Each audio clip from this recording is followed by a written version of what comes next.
Hello everyone, welcome to 24 Academy. Let's learn today's Hindu newspaper. Our main headline: SC denies Bengal's plea to delay locking of poll rolls. Okay, denies. What is deny? It's plural for deny. D-E-N-Y, deny is singular. D-E-N-I-E-S is plural. Deny means not to accept, అంగీకరించకపోవడం. Supreme court Bengal's యొక్క ఏదో రిక్వెస్ట్ని అంగీకరించలేదంట. SC denies, I deny your request for my money. అంటే నువ్వు నన్ను money అడిగితే నేను యాక్సెప్ట్ చేయను. రిక్వెస్ట్ని నేను ఒప్పుకోకపోవడాన్ని డినై అంటారు. Okay, deny plural is deny. So SC denies. ES ఎందుకు వచ్చింది? ఎస్ఆర్ఈఎస్ టూ వర్బ్స్ ఎప్పుడు వస్తే ఇది వర్బ్ కదా. డినై అనేది వర్బ్, అంటే అంగీకరించకపోవడం is an action, it's a verb. S or ES ఎప్పుడు వస్తుంది? When he, she, it or proper noun, third person singular ప్రజెంట్లో ఉన్నప్పుడు ఎస్ఆర్ఈఎస్ వస్తుంది వర్బ్కి. Yeah, so we have already discussed multiple times in our channel videos as well.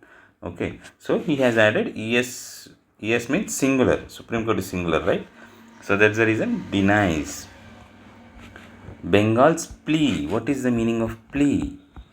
Plea ante strong request. Okay. Now with this you might have an idea which another word which we are discussing almost every day. The other word is urge. Urge annagane strong request is what we were discussing all these days. Then what is the difference between plea and urge? Okay, plea is somewhat emotional kind of request ki strong emotional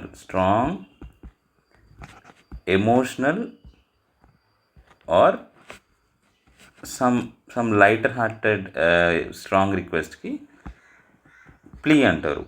and plea doesn't involve any action. ఏదైనా action తీసుకోమని కాదు, request పెట్టడం అంతే. వెరాజ్ urge is strong recommend చేయడం, స్ట్రాంగ్గా recommend చేస్తూ request చేయడం టు టేక్ సమ్ యాక్షన్. ఇక్కడ అర్జ్లో mostly you are requesting someone to take some action. ప్లీలో అట్లా ఉండదు, ఒక రిక్వెస్ట్ని తిరస్కరించండి. ఓకే, ప్లీ అంటే ఒక రిక్వెస్ట్. ఓకే, సో ఒక స్ట్రాంగ్ ఎమోషనల్ రిక్వెస్ట్. ఇదైతేనేమో action which involve some action, urge అనేది. ఓకే, ఒక రికమెండేషన్ని. So this is somewhat higher in intensity. Urge is somewhat higher in intensity because it's a form of recommendation as well. వీళ్ళ రికమెండేషన్ని పట్టించుకో అని చెప్పేది కూడా. So that's how it is. So SC denies plea to delay అంటే late చేయడం. Locking of poll rolls, electoral rolls ఉంటాయి కదా, ఓటర్ లిస్ట్, దాన్ని లాక్ చేయడానికి కొంచెం టైం అడిగితే సుప్రీంకోర్టు డినై చేసిందంట. Okay, CM vows, again S వచ్చింది because proper noun. Okay, in present tense, simple present tense. That's the reason you have added S or ES to verb. Okay, CM vows, verb is here vow. Vow అనేది ఏంటి? Verb. Vow అంటే promise. Okay, take a vow అంటే promise, oath అన్న ప్రామిసే. Okay, so ఇది ఎప్పుడు చేస్తారు? ఏదైనా పదవి స్టార్ట్ చేసే ముందు. When you are about to take some role you have to take oath, like you will be sincere and responsible in doing that work. అలాంటి టైంలో ఓత్ అనే వర్డ్ వాడతారు. So CM vows to complete all pending irrigation projects. So he is promising or he is guaranteeing like he will complete all the pending irrigation works. It is GHMC trifurcation. Do you see this word as very new? Trifurcation. కొంచెం similar word ఎప్పుడైనా విన్నట్టు అనిపిస్తుందా? Do you feel like any similar word which is very much related to trifurcation? Bifurcation అని ఎప్పుడైనా విన్నారా? Bifurcation. Have you ever heard the word bifurcation? What does bifurcation mean? To divide into two parts. Okay, జనరల్గా ఎప్పుడు వింటారు మీరు? ఎప్పుడు వింటారు? Telugu states were bifurcated. Telugu state is bifurcated into Telangana and Andhra, అంటే టూ పార్ట్స్గా చేసేసారు. So what does this bi means two. Okay, two పార్ట్స్గా డివైడ్ చేసినప్పుడు బైఫకేషన్ అనే మనం వర్డ్ ఎక్కువైనా ఉంటాం. This word is familiar to us, bifurcation. But here they are saying trifurcation. Tri means three, means here it is divided into three parts. Three పార్ట్స్గా divide చేసినందుకు trifurcation అన్నారు. Okay, so GHMC లిమిట్స్ని actually three పార్ట్స్గా divide చేశారు recently. So ఒక్క single యూనిట్కి కొన్ని extra మండల్స్ని ఆర్ ఎక్స్ట్రా మున్సిపాలిటీస్ని యాడ్ చేసి జిహెచ్ఎంసీ లిమిట్స్లో ఈ బయట అవుటర్ సైడ్ ఉన్నాయన్నింటిని కలిపి ఎక్స్ట్రా మున్సిపాలిటీస్ని యాడ్ చేసి దీన్ని త్రీ పార్ట్స్గా చేశారు. So that's why they are saying trifurcation, means divided into three parts. Glitches. Glitches అంటే ఏంటి? లోపాలు. ఓకే, లోపాలు means the loopholes. So GHMC trifurcation glitches, ట్రైఫకేషన్లో గ్లిచెస్ ఉన్నాయంట, దానివల్ల ఎర్లీ బర్డ్ ప్రాపర్టీ ట్యాక్స్కి ఇబ్బంది అవుతుంది అని చెప్తున్నారు. Minister cautions. Cautions means cautions against rise in food adulteration. Cautions అంటే ఏంటి? వార్నింగ్ ఇవ్వడం, జాగ్రత్త, హెచ్చరిస్తుండు, హెచ్చరిక. అంటే ఇట్స్ నాట్ బెదిరించే హెచ్చరిక కాదు, జాగ్రత్త అవసరం అని చెప్పే వాటికి కాషన్ అంటారు.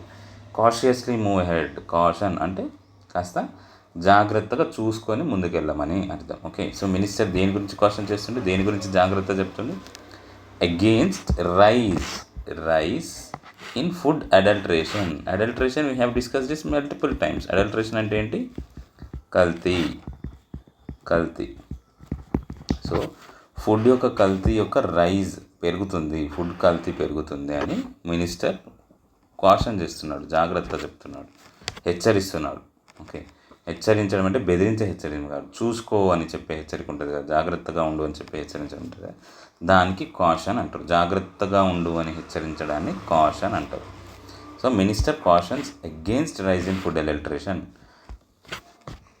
Next news item, 3 extort money from gas delivery boy held.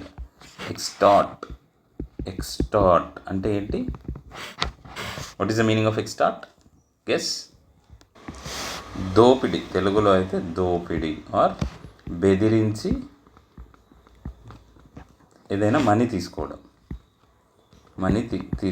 Okay, so ముగ్గురు బెదిరించి మనీ తీసుకున్నారు. ఎక్స్టార్షన్ అంటే వాళ్ళని యూజ్ చేసుకొని బెదిరించి ఏదైనా వాళ్ళ దగ్గర నుంచి పొందినప్పుడు extort is verb, extortion is noun. అలా చేసే పనిని ఎక్స్టార్షన్ అంటారు. Extort is verb which is you are trying to take money or some valuables from some by making them fear, by threatening them. వాళ్ళని బెదిరించి if you are trying to extract something from them, that is extortion. Next, let's come to the editorial page. A disturbing step for rights, dignity and mental health. ఏదో ఒక steps వల్ల చాలా ఇబ్బందికర పరిస్థితులు ఉన్నాయి. ఎవరికి? రైట్స్కి, డిగ్నిటీకి. వాళ్ళ యొక్క రైట్స్కి, వాళ్ళ యొక్క డిగ్నిటీకి, వాళ్ళ యొక్క మెంటల్ హెల్త్. ఎవరి రైట్స్, ఎవరి డిగ్నిటీ, ఎవరి మెంటల్ హెల్త్ అనేది will discuss as we go in the article. కానీ ఎవరో సమ్వన్ రైట్స్కి, డిగ్నిటీకి, మెంటల్ హెల్త్కి ఇబ్బందికర పరిస్థితులు, డిస్టర్బింగ్ స్టెప్, ఏదో ఒక పని చేశారో చాలా ఇబ్బందికర పరిస్థితిని క్రియేట్ చేస్తుంది అని చెప్తున్నారు. And to mark World Health Day on April 7 World Health Day అంట, గుర్తుపెట్టుకోండి. Okay, April 7 is World Health Day. A set of articles on the editorial and opinion pages that highlights the key health issues. So ఈ పేజ్లో ఒక set of editorial opinion pages వస్తాయి. To mark World Health Day అంటే world health గురించి, mental health కావచ్చు, physical health గురించి కావచ్చు, కానీ డిస్క్రైబ్ చేసే కొన్ని ఎడిటోరియల్స్ ఇప్పటి నుంచి చేస్తాము. Only for some days, not everyday అని చెప్తున్నారు. That's about news paper. Okay, అసలు ఎవరి గురించి మాట్లాడుతున్నారు? The transgender amendment bill. కొత్తగా గవర్నమెంట్ తీసుకొచ్చిన ట్రాన్స్జెండర్ అమెండ్మెంట్ బిల్లో ట్రాన్స్జెండర్ అంటే ఏంటి? జెండర్ అంటే ఏంటి? మన యొక్క స్థితి, అంటే బాయ్ ఆర్ గర్ల్ అనేదాన్ని జెండర్ అంటారు కదా. ట్రాన్స్జెండర్ అంటే ట్రాన్స్పోర్టేషన్ అంటే ఏంటి? ట్రావెలింగ్. ట్రాన్స్పోర్ట్ అంటే ఏదైనా ఒక వస్తువును ఒక దగ్గర నుంచి ఒక దగ్గర తీసుకెళ్తే trans is something moving from one to other. Transport అంటే పోర్ట్ అవ్వడం, ఒక ప్లేస్ నుంచి ఇంకో ప్లేస్కి పోర్ట్ అవ్వడం, మూవ్ అవ్వడం. అట్లా ట్రాన్స్జెండర్ అంటే ఒక జెండర్ నుంచి ఇంకో జెండర్కి మూవ్ అవ్వడం. So the people who have changed their gender, వాళ్ళకి రిలేటెడ్గా వాళ్ళ అమెండ్మెంట్ బిల్ వచ్చింది. Threatens. Threaten means what is threaten? Threaten means బెదిరించడం ఆర్ ప్రమాదంకి గురి చేస్తా అని చెప్పడం. ఓకే, సో ఈ బిల్లు ఎవరికి హాని చేస్తుంది? థ్రిటన్స్ వెల్ఫేర్ యాక్సిస్. వాళ్ళ యొక్క వెల్ఫేర్ యాక్సిస్కి ప్రమాదం అంటే వాళ్ళ వెల్ఫేర్ని యాక్సెస్ చేయలేరు, వాళ్ళని పొందలేరు వెల్ఫేర్ని. And instil. What is the meaning of instil? Instil is verb. Instil means to implant some feelings or something. Okay, instil అంటే ఏంటంటే మెల్లిమెల్లిగా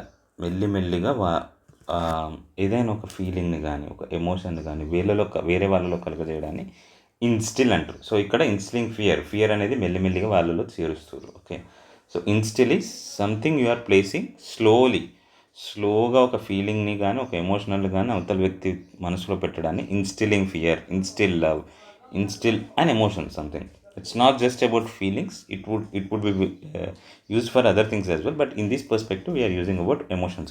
So స్లోగా ఫియర్ని వాళ్ళలో పెడుతున్నారు. అండ్ హ్యూమిలియేషన్ అంటే నౌన్. హ్యూమిలియేట్ అనే వర్బ్కి noun humiliate is verb which means అవమానం. Okay, so for already vulnerable population. So ఈ ట్రాన్స్జెండర్ అమెండ్మెంట్ బిల్ వల్ల వెల్ఫేర్ యాక్సెస్ తగ్గుతుంది, వాళ్ళలో ఫియర్ వస్తుంది ఎవరికి? ట్రాన్స్జెండర్స్కి. అండ్ అవమానాలు వస్తున్నాయి విచ్ ఈస్ ఆల్రెడీ వల్నరబుల్ అంటే వాళ్ళు ఆల్రెడీ సొసైటీ నుంచి చాలా చాలా సున్నితంగా ఉన్నారు. సో వాళ్ళ గురించి మనం మాట్లాడుకోవడానికి కానీ ఎక్కువగా ఇష్టపడ్డాం కదా, వాళ్ళని చూడడం కానీ. సో ఆల్రెడీ ఒక వీక్ పొజిషన్లో, వల్నరబుల్ మీన్స్ వీక్ పొజిషన్లో ఉన్న వాళ్ళకి ఇది ఇంకొంచెం ఫియర్ని, అవమానాన్ని యాడ్ చేస్తుంది దిస్ బిల్ అని. They went on to discuss about the mental health of this transgender people. Reinforcing the case for One Health approach. Next news article. Reinforce. What is reinforce? What is reinforce? To make strong. అంటే ఏదైనా ఒకటి add చేయడం వల్ల ఇంకొంచెం strong అవుతుంది, దాన్ని reinforce. Like ఒక generalized example ఏంటంటే స్టీల్ రీఇన్ఫోర్సెస్ కాంక్రీట్. ఓకే, నువ్వు కాంక్రీట్లో స్టీల్ పిల్లర్స్ పెట్టడం వల్ల అది ఇంకా గట్టిగా అవుతుంది. So it makes more stronger. Or it could be like one more example ఏం చెప్పొచ్చు అంటే, I have presented a data that my data reinforces my argument. అంటే ఏంటి? నేనైతే ఒక స్టాండ్ తీసుకున్నాను ఒక ఇష్యూ మీద, నేను చూపించిన డేటా దాన్ని ఇంకా స్ట్రాంగ్ చేస్తుంది, నా ఆర్గ్యుమెంట్ ఎంత గట్టిదో చూపిస్తుంది. So it make my argument stronger. నేను చూపించిన డేటా నా ఆర్గ్యుమెంట్ని ఇంకా స్ట్రాంగ్ చేస్తుంది. Are steel is making more strong to the existing concrete. So reinforce is to make it more stronger by adding. Next news article. Sharad Pawar among 19 new Rajya Sabha members Schwann in. Sworn అనేది past participle of actual verb swear అంటే కూడా ప్రామిసే. మనం starting of this video we have discussed already అంటే discuss చేసుకున్నాం. Next we also discussed oath. ఇవన్నీ promise, ప్రతిజ్ఞ. Swear అంటే mostly ప్రతిజ్ఞ, ప్రామిస్ కన్నా ఎక్కువ ప్రతిజ్ఞ చేయడం అంటారు కదా, అది. సో స్వియర్కి పాస్ట్ పార్టిసిపుల్ స్వాన్. అతన్ని రాజ్యసభ మెంబర్గా స్వాన్ ఇన్ చేస్తారు. When someone holds a position, వాళ్ళని ప్రమాణ స్వీకారం చేపిస్తారు. So that was done. Sworn is past participle of swear. These three are not exactly equal, but they are similar words. Next news item. Serpentine lines outside Tribunal Center in Bengal as voters queue up to get reinstated. Serpentine అంటే ఏంటి? Have you ever known the word serpentine? Serpent అంటే తెలుసా? Serpent means snake. Serpentine అంటే ఇట్లా ఉండే lines అన్నట్టు. ఇక్కడ serpentine lines అంటే చాలా పొడుగ్గా ఉండేసరికి స్ట్రైట్గా ఉండదు కదా లైన్స్, స్నేక్ లాగా ఇలా తిరిగి ఉంటుంది కదా. So that's what this person is calling as serpentine lines. అంటే స్నేక్ షేప్లో ఉన్న లైన్స్. జనరల్లీ సర్పెంట్ అంటే snake. Yeah, that's it for today's discussion on the vocabulary and general knowledge. I hope you have learned a very good amount of vocabulary today. Thank you for watching. Please subscribe, like and share our video so that other students will also benefit from it. Thank you.